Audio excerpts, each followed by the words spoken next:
Assalamualaikum warahmatullahi wabarakatuh.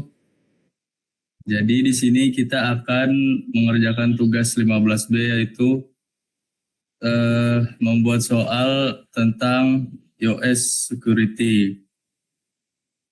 Berikut kelompok 3 yaitu yang pertama itu ada saya Fariski Aska Pratama dengan NIM 1030124000265. Lalu ada saya Andre Putra Pratama dengan NIM 1030125800051. Kemudian ada saya Ditya Felix Eril Santoso dengan NIM 1030124000049. Lanjut untuk saya Raihan Abdul Rasyid dengan NIM 1030124000274. Saya Zona Putra Pribadi 1030124300101. Lalu ada saya Jalpa Habadin dengan NIM 1030124000388. Saya Zaidan Diafar Putra 103012400073. Saya Akbar Saputra Hardian 1030124193. Oke, jadi aturan permainannya itu kita pilih jawaban yang benar dari 4 pilihan A, B, C, D. Setiap jawaban yang benar itu mendapat 5 poin. Jawaban akan diberikan setiap selesai menjawab satu pertanyaan. Oke, apakah kalian siap? Siap. Oke, di pertanyaan pertama itu buffer overflow terjadi ketika yang A itu program gagal dijalankan oleh sistem operasi, B data yang dimasukkan melebihi kapasitas buffer, C buffer tidak dialokasikan memori, D program tidak memiliki izin akses. Oke, untuk pertanyaan pertama itu siapakah yang akan mendapatkan?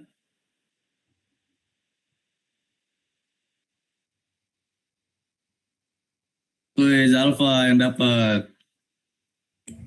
Oke, saya izin menjawab ke pertanyaannya lagi. Jadi menurut saya itu buffer overflow itu terjadi ketika, menurut saya jawabannya tuh yang B, data yang dimasukkan melebihi kapasitas buffer. Langsung aja ke alasannya, karena si buffer overflow itu menurut saya tuh, seingat saya ya, terjadi saat sebuah program tuh menerima input data yang yaitulah data yang berlebih tersebut tuh bakal meluap dan menimpa area memori di sekitarnya sehingga menimbulkan celah untuk keamanannya. Oh, apakah benar? Ya, benar yang B jawabannya. Untuk penjelasannya itu seperti yang Zalfa bilang, buffer overflow terjadi saat sebuah program menerima input data yang lebih besar dari kapasitas buffer yang telah dialokasikan. Data yang berlebih tersebut akan meluap dan menimpa area memori di sekitarnya, sehingga menimbulkan celah keamanan. Oke, selanjutnya ada pertanyaan yang kedua itu, siapakah yang dapat?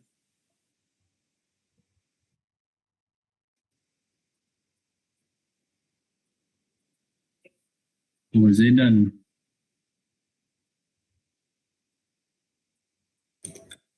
Apa pertanyaannya? Nih. Di pertanyaan kedua itu. Untuk pertanyaan berikutnya saya bacakan. Pada stack buffer overflow, bagian memori yang sering ditimpa sehingga alur eksekusi program berubah adalah A. Heap pointer, B. Variable global, C. Return address, D. Register CPU. C. Return address tuh. Penjelasannya tuh, jadi kalau pada buffer overflow, data berlebih itu dapat menimpa return address. Jadi kalau misalkan return address berubah, alur eksekusi program tuh juga berubah. Makanya attacker tuh dapat mengarahkan program tuh ke kode berbahaya. Jawabannya tuh jadi C, return address.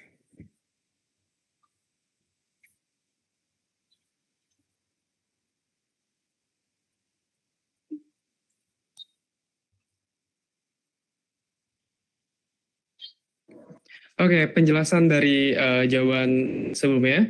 Jadi pada stack buffer overflow, data berlebih dapat menimpa return address. Jadi jika return address berubah, maka alur eksekusi program juga berubah. Sehingga attacker dapat mengarahkan eksekusi program ke kode berbahaya. Selamat.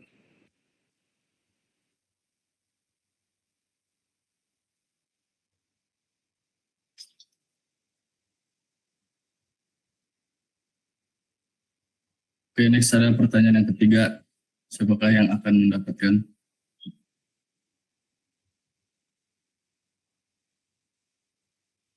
Woi, zona dapat.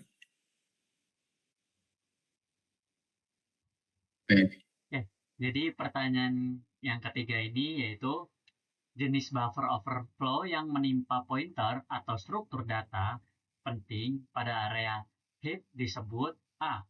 Stack buffer overflow, B. Global buffer overflow, C. Heap buffer overflow, atau D. Integer overflow. Jawabannya itu C. Heap buffer overflow. Itu terjadi saat area heap itu biasanya menimpa pointer. Nah, hal ini biasanya menyebabkan perilaku program atau dimanfaatkan untuk eksploitasi keamanan. Ya, benar ya. Untuk jawabannya itu yang C, heap buffer overflow.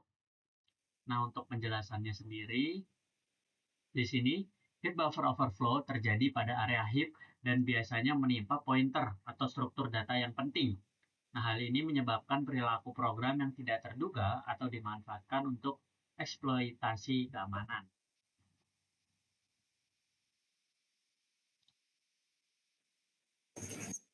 Oke, lanjut ke pertanyaan keempat. Untuk dari yang dilempar, mungkin tinggal Akbar ya.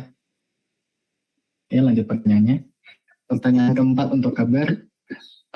Tujuan utama penerapan executable stack sebagai strategi pencegahan buffer overflow adalah A. Menghilangkan bug pada program, B. Mencegah shellcode dieksekusi pada stack, C. Menghapus buffer overflow sepenuhnya, lalu D. Menambah ukuran buffer memori. Yang B, mencegah shellcode dieksekusi pada stack. Oke, untuk alasannya?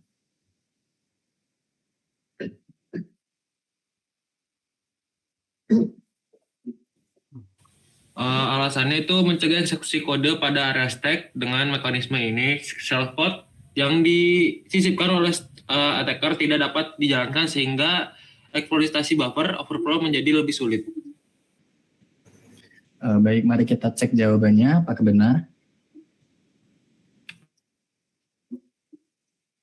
Oke, jawaban dari Akbar benar ya. Mari kita cek alasannya. Untuk penjelasannya yaitu non-executable stack mencegah eksekusi kode pada area stack.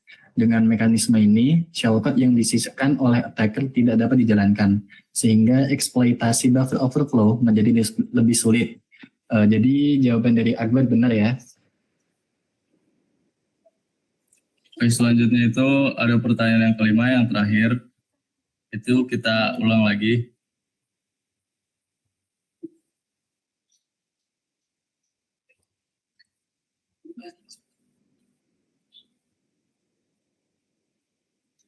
Zona, Zaidan, Zalfa.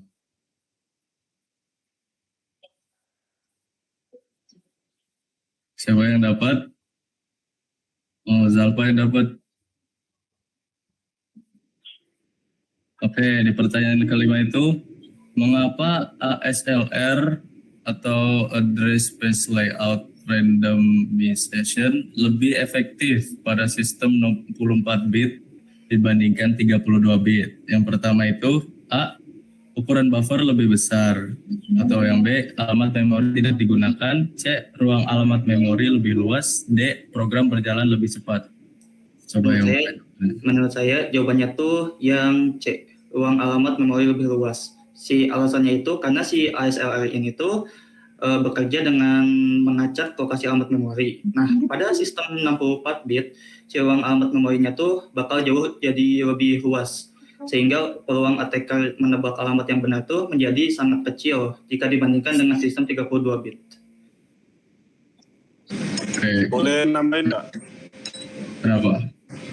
Jadi sebenarnya tuh sistem yang 32 bit yang ruang alamat virtualnya itu sekitaran 4 GB atau biasanya itu 2/32 itu menyebabkan randomisasi memori yang terbatas. Jadi attacker atau hacker masih bisa melakukan brute force atau penebakan alamat dengan relatif lebih mudah. Pada sistem 64 bit, kalau yang 64 bit, laptop 64 bit atau sistem yang udah 64 bit itu ruang alamatnya bisa mencapai 2 × 64. Jadi lokasi start, heap, sama library-nya itu bisa berpindah-pindah dengan variasi yang besar. Contohnya di libc selalu berubah setiap programnya dijalankan. Jadi ngebuat eksploitasi kayak return to libc atau ROP attack jauh lebih sulit dilakukan. Ya pokoknya intinya tuh semakin luas ruang alamat memorinya semakin efektif dalam mengurangi peluang serangan berbasis penebakan alamat. Kayak gitu. Oke, jadi benar ya jawabannya yang C, itu ruang alamat memori lebih luas. Penjelasannya seperti yang tadi sudah dibilang, ASLR bekerja dengan mengacak lokasi alamat memori. Pada sistem 64 bit, ruang alamat memori jauh lebih luas. Sehingga peluang attacker menebak alamat yang benar menjadi sangat kecil dibandingkan sistem 32 bit. Oke. Jadi sekian dan terima kasih.